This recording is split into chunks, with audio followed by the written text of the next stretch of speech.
The Hells Angels comes before anything and anybody. Absolutely. Mother, father. In Quebec, a coalition formed specifically to fight them, resulting in 160 deaths. At a gas station in Valley View, a deadly confrontation with the Mongols was caught on dashcam. Even their own members faced brutal consequences, some allegedly tortured, killed, and cremated for breaking club rules.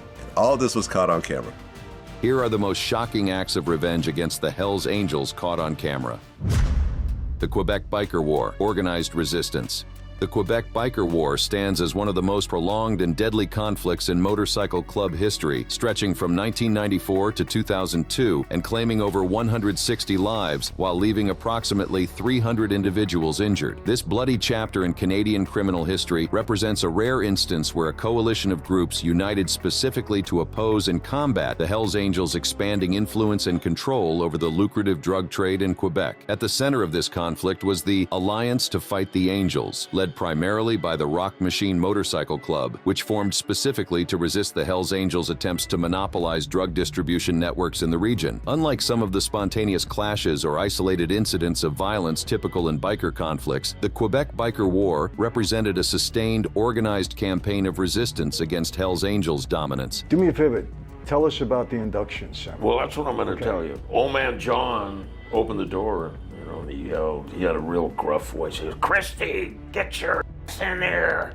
And all the prospects, we all looked at each other, and I knew, this is it. The conflict began when the Hells Angels, under the leadership of Maurice "Mom" Boucher, attempted to seize control of street-level drug distribution throughout Quebec. The Rock Machine, along with various allied gangs and criminal organizations, refused to cede their territory, leading to an escalating series of violent confrontations that would span nearly a decade. The warfare included bombings, assassinations, and public shootouts that shocked Canadian society and eventually prompted an unprecedented law enforcement response. The violence was not limited to club members. Innocent bystanders were sometimes caught in the crossfire, adding to the public outrage and intensifying police pressure on both organizations. What distinguishes this conflict is its nature as a collective, organized resistance against Hells Angels' expansion, rather than isolated acts of individual revenge. The alliance represented a coalition determined to prevent the Hells Angels from achieving their territorial ambitions, making this a case of sustained opposition rather than reactive vengeance. The Quebec Biker War ultimately resulted in significant legal consequences for members of both the Hells Angels and their opponents. Operation Springtime 2001, a massive police operation targeting biker gangs in Quebec, led to the arrest of numerous Hells Angels members and associates, effectively crippling their organization in the region for a time. Similarly, many members of the Rock Machine and allied groups faced prosecution for their roles in the conflict. This extended conflict demonstrates how opposition to the Hells Angels can manifest not just as individual acts of revenge, but as organized resistance movements when multiple affected groups perceive a common threat to their interests. The Alliance's determined stand against Hells Angels' expansion, while ultimately leading to significant casualties on both sides, represents one of the few examples of sustained, organized opposition to the motorcycle club's dominance in their territories. While the Quebec Biker War represents organized resistance against the Hells Angels' expansion, another notorious clash would erupt in a casino setting, demonstrating how quickly violence can escalate when rival clubs cross paths in confined spaces. The Laughlin River Run riot, casino bloodshed.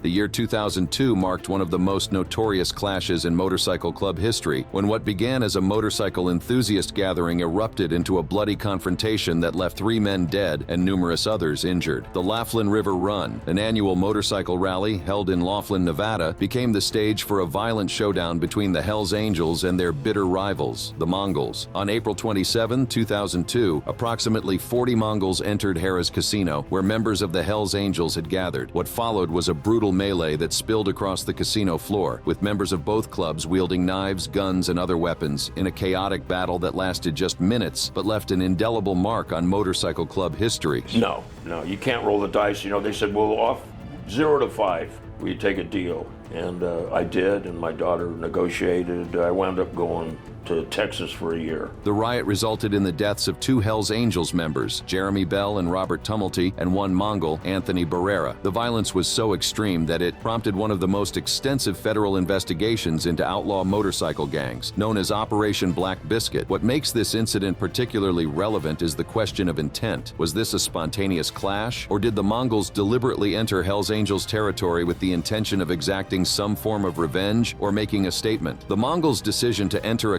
casino known to be frequented by Hells Angels members during the river run indicated a willingness to provoke a confrontation. Mongols deliberately sought out their rivals, perhaps in retaliation for past grievances or as an assertion of their own growing power and territorial ambitions. The surveillance footage from Harrah's casino, while not publicly available in its entirety, captured portions of the violent exchange, providing law enforcement with crucial evidence for the subsequent prosecution of members from both clubs. This visual documentation of the riot stands as a stark testament to the intensity of the rivalry between these organizations. In the aftermath of the Laughlin riot, federal prosecutors charged members of both clubs with various offenses, including conspiracy and murder. The legal proceedings that followed were as complex as the incident itself, with some defendants accepting plea deals while others faced trial. The Laughlin River Run riot represents more than just another chapter in the ongoing conflict between rival motorcycle clubs. It exemplifies how the line between offensive action and retaliatory response can blur in these confrontations, with each side viewing their actions as justified within the context of a longer-standing feud. While not a clear-cut case of revenge against the Hells Angels, the Mongols' aggressive move into what was considered Hells Angels territory can be seen as a challenge to their dominance and perhaps retaliation for past transgressions. This incident also highlights the cyclical nature of violence in these conflicts, where each confrontation sets the stage for future retribution, creating a self-perpetuating cycle of revenge and counter-revenge that spans decades and claims numerous victims along the way. The casino bloodbath at Laughlin wasn't the only deadly encounter between the Hells Angels and their rivals to be captured on camera. Years later, at a gas station in Ohio, another chance meeting would end with similar fatal consequences.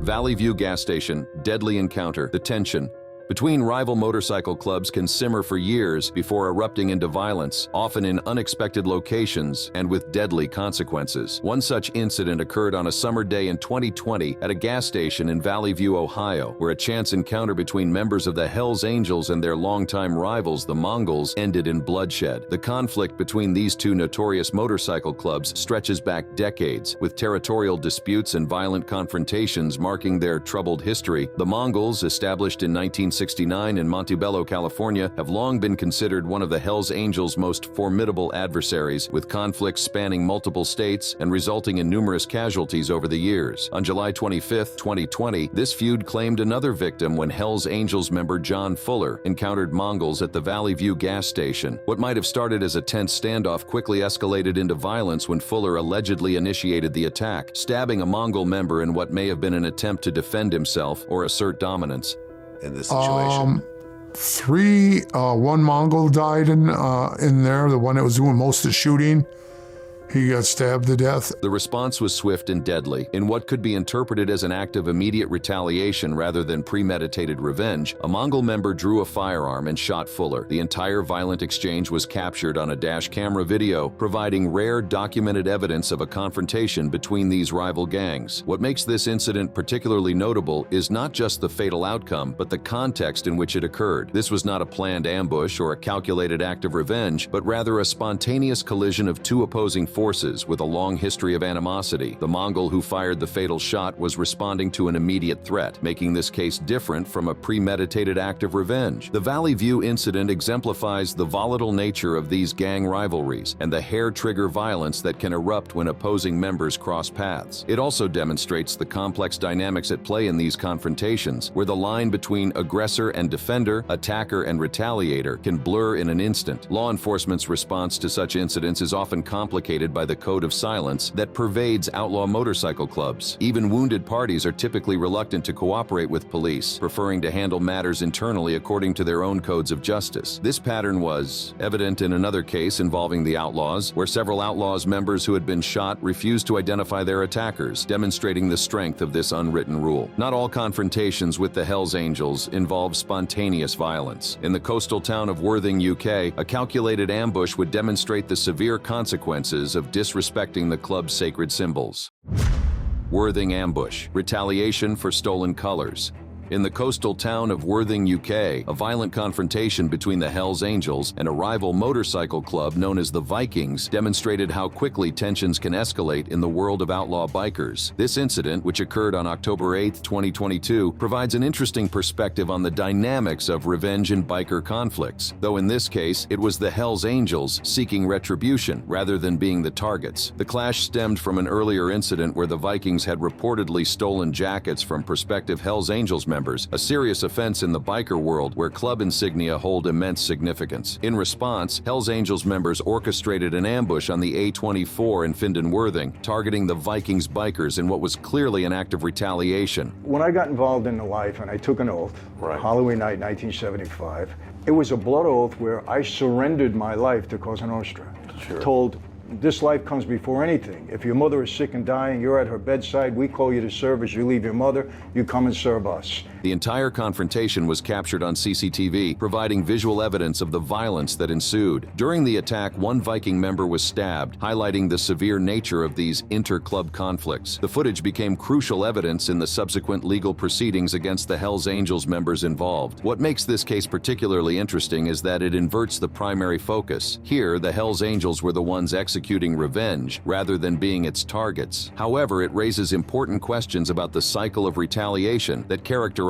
these conflicts. The Vikings' initial act of stealing jackets from prospective Hells Angels could itself be interpreted as a provocative move against the dominant club, possibly motivated by existing grievances or a desire to challenge their authority. In the aftermath of the ambush, several Hells Angels members faced legal consequences for their actions, with the CCTV evidence playing a crucial role in their prosecution. This case illustrates an important point about revenge in the modern era. The ubiquity of surveillance cameras means that acts of violence, even those committed in the name of club honor, are increasingly likely to be documented and used as evidence in criminal proceedings. The Worthing incident exemplifies how seemingly minor provocations in the biker world can trigger disproportionate responses. The theft of jackets, while perhaps appearing trivial to outsiders, represented a significant insult in biker culture, where colors and insignia are sacred symbols of identity and loyalty. The Hells Angels' violent response to this affront demonstrates the importance they place on respect and the lengths to which they will go to punish those who transgress against their code. This case also highlights the territorial nature of motorcycle club conflicts in the UK, where multiple clubs operate in close proximity, creating inevitable tensions and occasional violent confrontations. While the Vikings are a smaller organization than internationally recognized clubs like the Outlaws or Bandidos, this incident demonstrates that even smaller groups are willing to challenge the dominance of the Hells Angels, sometimes with serious consequences. While external threats from rival gangs are constant in the world of outlaw motorcycle clubs, perhaps the most dangerous opposition to the Hells Angels comes from a source much closer to home, their own ranks.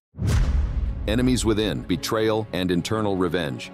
Perhaps the most dangerous form of revenge against the Hells Angels comes not from rival gangs or law enforcement, but from within their own ranks. The club's strict code of loyalty and brotherhood makes betrayal particularly heinous in their eyes, and the consequences for those who violate this trust can be severe and brutal. Simultaneously, former members who feel wronged by the club represent a unique threat, possessing intimate knowledge of operations and weaknesses that outsiders lack. One of the most notorious cases of internal revenge involves the fate of former members who ran afoul of the organization. According to a federal racketeering case, California Hells Angels allegedly tortured, killed, and cremated former members who had violated club rules or were suspected of cooperation with law enforcement. These extreme measures demonstrate the club's determination to punish those who break their code and serve as a warning to others who might consider similar transgressions. The story of George Christie, former president of the Ventura chapter of the Hells Angels, offers a different perspective on internal conflicts within the organization. After leading his chapter for nearly 30 years, Christie left the club in 2011 under controversial circumstances. In his account of his departure, Christie describes growing tensions with other leaders in the organization, particularly Sonny Barger, the club's most prominent figure. And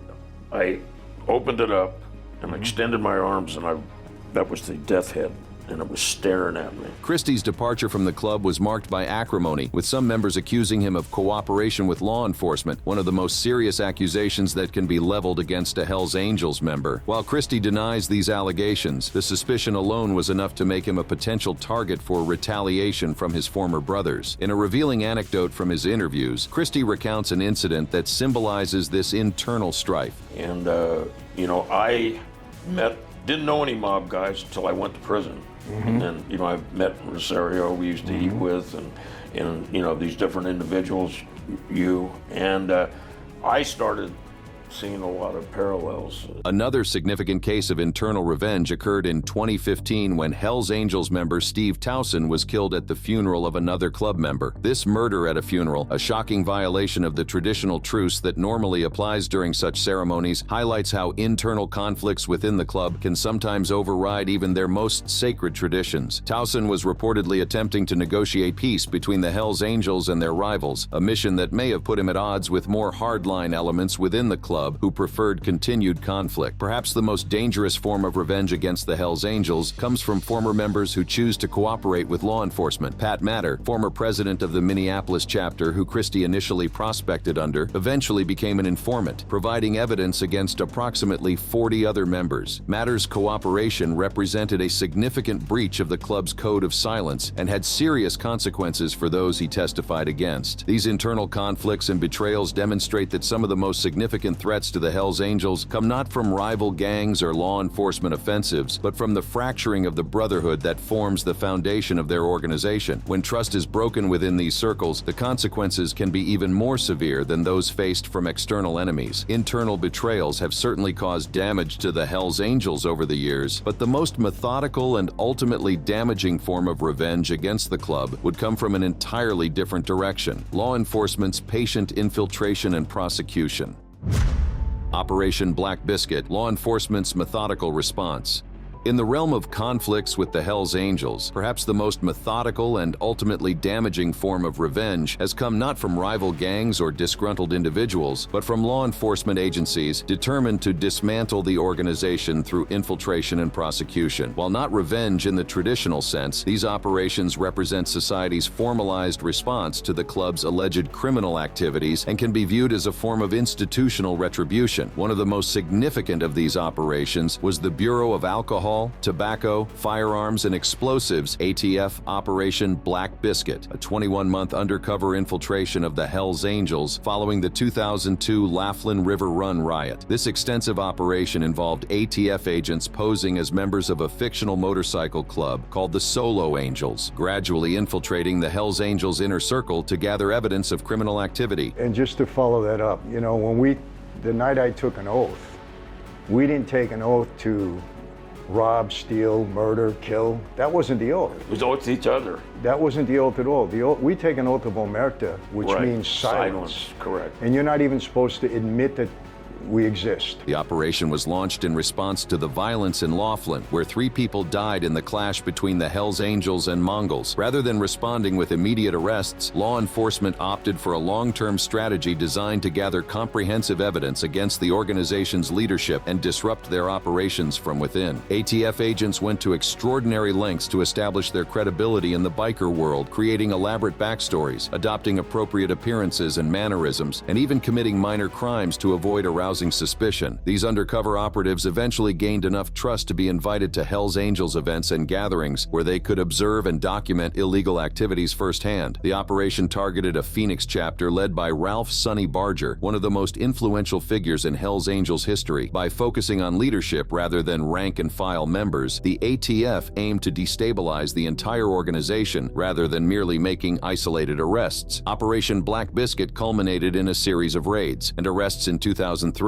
leading to charges against numerous Hells Angels members for crimes including murder, conspiracy, drug trafficking, and weapons violations. The evidence gathered during the undercover operation, including audio and video recordings of meetings and illegal activities, formed the backbone of the prosecution's case. However, the legal aftermath of Operation Black Biscuit demonstrated the challenges of prosecuting organized crime cases. Even with extensive undercover evidence, while some defendants accepted plea deals, others fought the charges, resulting in mixed outcomes in court. Some cases ended in acquittals or mistrials, highlighting the difficulty of securing convictions against well-defended Hells Angels members. Another significant law enforcement operation against the Hells Angels began in 1985 when Anchorage Chapter Sergeant-at-Arms Anthony Tony Truth Tate agreed to become an FBI informant. Over the course of his cooperation, Tate provided detailed information on the club's drug and explosives trafficking operations, leading to the purchase of $1.6 million worth of cocaine and methamphetamine, along with over 20 pounds of explosives, 3 automatic weapons, and 2 silencers. The information Tate gathered led to the arrest of 38 members in 1987, representing a significant blow to the organization at that time. His work as an informant revealed the vulnerability of even the most security-conscious criminal organizations to infiltration from within, particularly when members become disillusioned or face legal pressure. These law enforcement operations, while not motivated by personal vendettas, represent society's structured response to the criminal activities attributed to organizations like the Hells Angels. Through patient intelligence gathering, strategic prosecutions, and the exploitation of internal vulnerabilities, these agencies have sometimes succeeded where rival gangs and individual adversaries have failed, inflicting lasting damage on the club's operations and membership. The revenge against the Hells Angels reveals a complex landscape where documented incidents of individuals taking brutal revenge on camera are remarkably scarce. This scarcity itself speaks volumes about the club's fearsome reputation and the potential consequences of crossing them. Instead, what emerges is a picture of mutual conflicts, internal betrayals, and institutional responses that together form a tapestry of opposition to this notorious organization. The Valley View gas station confrontation and the Laughlin River Run riot demonstrate how conflicts with rival clubs like the Mongols often blur the line between aggression and retaliation, with violence erupting spontaneously when opposing members encounter each other. These incidents, while captured on camera, represent mutual conflicts rather than clear cases of revenge against the Angels. The Worthing ambush in the UK inverts our primary focus, showing the Hells Angels executing revenge rather than being its targets, yet illuminating the cycle of provocation and retaliation that characterizes these interclub disputes. Meanwhile, the Quebec Biker War stands as a rare example of sustained, organized resistance against Hells Angels expansion, with multiple affected groups uniting in opposition to their growing influence. Perhaps most revealing are the internal conflicts within the organization itself. Former members who cooperate with law enforcement or violate club rules face severe consequences, while even high-ranking leaders like George Christie can find themselves at odds with the brotherhood they once led. These internal fractures often pose a greater threat to the organization than external enemies, undermining the trust and loyalty that form the foundation of their power. Law enforcement operations like Black Biscuit represent society's formalized response to the club's alleged criminal activities. Through patient infiltration and evidence gathering, these agencies have sometimes succeeded where individual adversaries have failed, inflicting lasting damage on the club's operations and membership. The consequences for crossing this organization are well understood in criminal circles, deterring many potential adversaries. These cases reveal how violence becomes currency in settling scores, how respect is paramount, and how revenge, when it comes, often arrives unexpectedly and with devastating consequences. The camera's lens, when it does capture these confrontations, provides a rare window into a shadowy world usually hidden from public view. These glimpses, fragmentary though they may be, offer valuable insight into the violent reality of motorcycle club conflicts and the high stakes for all involved in these dangerous games of power, territory, and revenge. Well, that's it for this video. If you enjoyed it, make sure to subscribe and click on any of the cards on your screen right now to keep watching more.